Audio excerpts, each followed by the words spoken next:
जय हिंद दोस्तों, जय हिंद, जय भारत। आप सभी का हमारे YouTube चैनल में आज फिर से स्वागत है।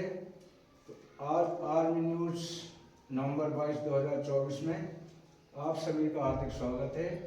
तो आज हम आपके सामने 6 बड़ी अपडेट बताएंगे।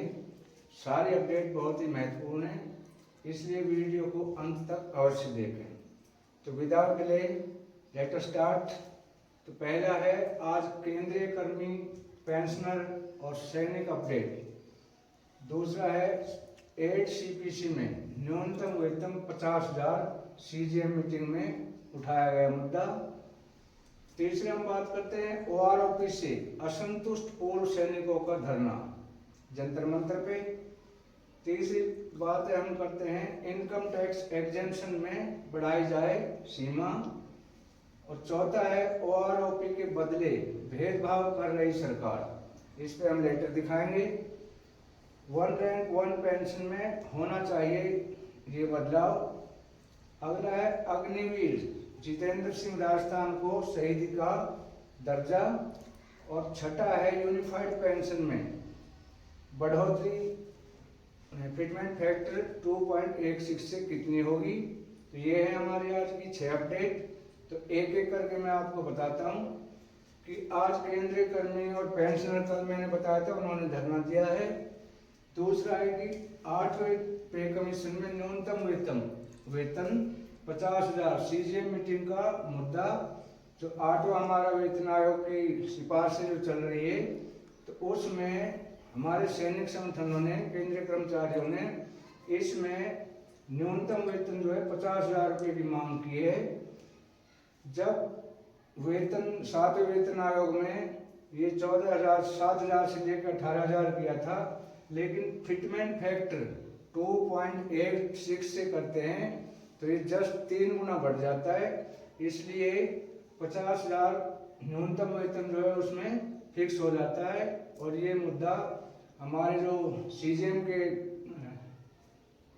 वरिष्ठ अधिकारी हैं, वो मिश्रा, उन्होंने ये मांग उठाई है कि हमारा फिटमेंट फैक्टर 2.86 मिनिमम होना चाहिए। पहले यह 7वें वेतन आयोग में फिटमेंट फैक्टर 2.57 दिया गया था, लेकिन लोगों की मांग थी 3.57 की, तो उससे घटाकर ये 2.57 दिया था। अभी इसकी मांग रखी हुई है कि 2. अगली हम बात करते हैं OROP से असंतुष्ट पूर्व सैनिकों का जंतर मंतर पे धरना। जो OROP है उससे बहुत सारे भूतपूर्व सैनिक असंतुष्ट है और उनकी मांग क्या है मैं मोटे मोटे बता देता हूँ, फिर उसके बाद आपको लेटर दिखाऊंगा। उनकी मांग है कि जब हम सर्विस करते हैं तो हमारे हर साल वेतन में 3% की वृद्धि होती है, जो इंक्रीमेंट कहा जाता है। तो जब हम रिटायर होते हैं तो हमें जस्ट आधी पेंशन मिलती है। तो उसमें जब हमें आधी पेंशन मिल रही है तो हमें पेंशन में भी 1.57 यानी 3 का आधा 1.5 हमें पेंशन में भी हर साल वृद्धि मिलनी चाहिए। तो इसका मैं आपको लेटर दिखा देता हूँ। तो ये लेटर है, इसको मैं आपको दिखा रहा हूँ। OROP में mods revision of OROP 3 lakh retired soldiers to benefit. तो ये लेटर मैं आपको पढ़ के बताता हूँ कि इसमें क्या मांग कर रहे हैं। हमारे जो भूतपूर्व सैनिक धरना दे रहे हैं, उन्होंने किस चीज़ पर क्या मांग की है, वो लेटर मैं आपको अभी पढ़ के बताता हूँ, तो उसको ध्यान से सुने। OROP के बदले भेदभाव कर रही सरकार, OROP में ये होना चाहिए लागू। एसोसिएशन पेंशन भोगियों के लिए वार्षिक पेंशन वृद्धि का प्रस्ताव उनके और सेवारत कर्मियों के बीच असमानता को दूर करेगा। 3% वार्षिक वेतन वृद्धि के मुकाबले पेंशन भोगियों को 1.5% की वृद्धि दी जानी चाहिए।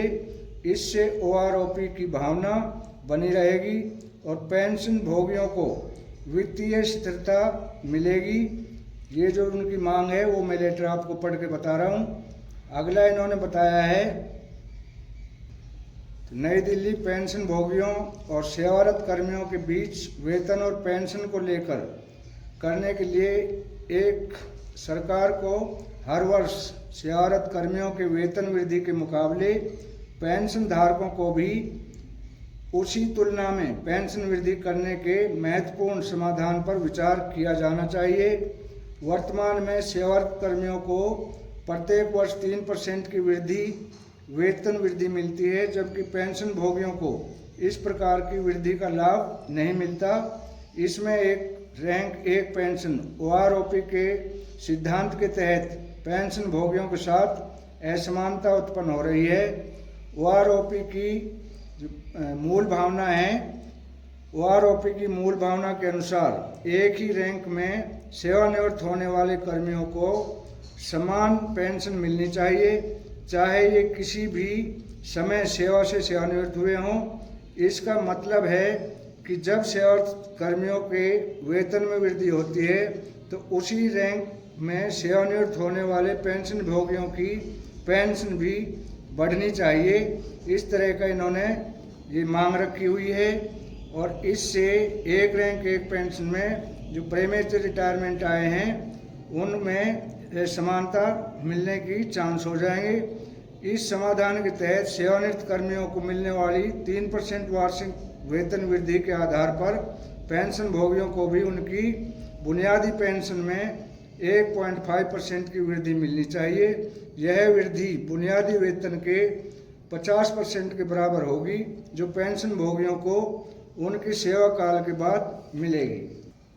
अगला हम बताते हैं कि जो इनकम टैक्स एग्जम्पशन में बढ़ाई जाए राशि, इनकी मांग है कि इनकम टैक्स में पेंशनरों को बहुत सीमा अवधि कम की हुई है, 2 लाख तक की इनमें अवधि की गई है, तो इस पे बढ़ाया जाए ताकि भूतपूर्व सैनिकों को टैक्स की मार ना झेलनी पड़े।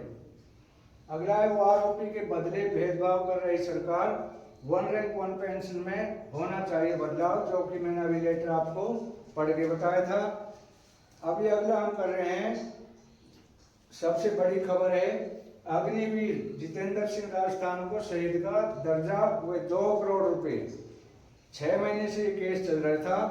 ये 3rd पैरा कमांडो के थे जितेंद्र सिंह, तो इनकी जम्मू एंड कश्मीर में शहीद हुए थे, लेकिन 6 महीने से सैनिक संगठन और सभी मांग कर रहे थे। 6 महीने के बाद सरकार ने इनकी सुनी और इनको शहीद का दर्जा दिया गया और 2 करोड़ रुपए इनके अकाउंट में डाले गए, परिजनों को दिए गए वित्तीय सहायता। तो एक को मिल गया, तो अब इसके बाद ये क्लियर हो चुका है कि जो भी अग्निवीर है, इसकी मांग बहुत दिनों से थी, उन सभी को शहीद का दर्जा दिया जाएगा। वह वित्तीय सहायता सभी सैनिकों के बराबर इनके परिवारों को दी जाएगी। अगली हम बात करते हैं यूनिफाइड पेंशन। यूनिफाइड जो पेंशन है वो 10,000 रुपये फिक्स की हुई है, तो ये 10,000 से बढ़ाकर 17,000 कर दी गई है, लेकिन ये 1 जनवरी 2025 से लागू होगी। अब इसमें यदि 8वां पे कमीशन आता है तो यह 2.56 फिटमेंट फैक्टर के आधार पर 20 साल से ऊपर नौकरी करने वालों को लगभग 25,000 रुपये ये यूनिफाइड पेंशन स्कीम में उनको मिलेगा। तो ये थी हमारी आज की 6 खबरें। अगला हम बताएंगे, कल हम चर्चा करेंगे कि जो 8वां पे कमीशन है, इस पर जो मीटिंग होनी थी, CGM की मीटिंग होनी थी नवंबर में, वो किसी कारणवश नहीं हो पाई। और इस मीटिंग में क्या मुद्दे हैं, यह लागू भी होगा या नहीं होगा, तो इस पर कल हम पूरी डिटेल में बात करेंगे। तो वीडियो अच्छी लगी हो तो लाइक शेयर और सब्सक्राइब अवश्य करें। Thank you for watching. Video का एक एक पॉइंट अंत तक जरूर देखें ताकि हर अपडेट आपको हम समय से अवगत करा सकें। Thank you for watching.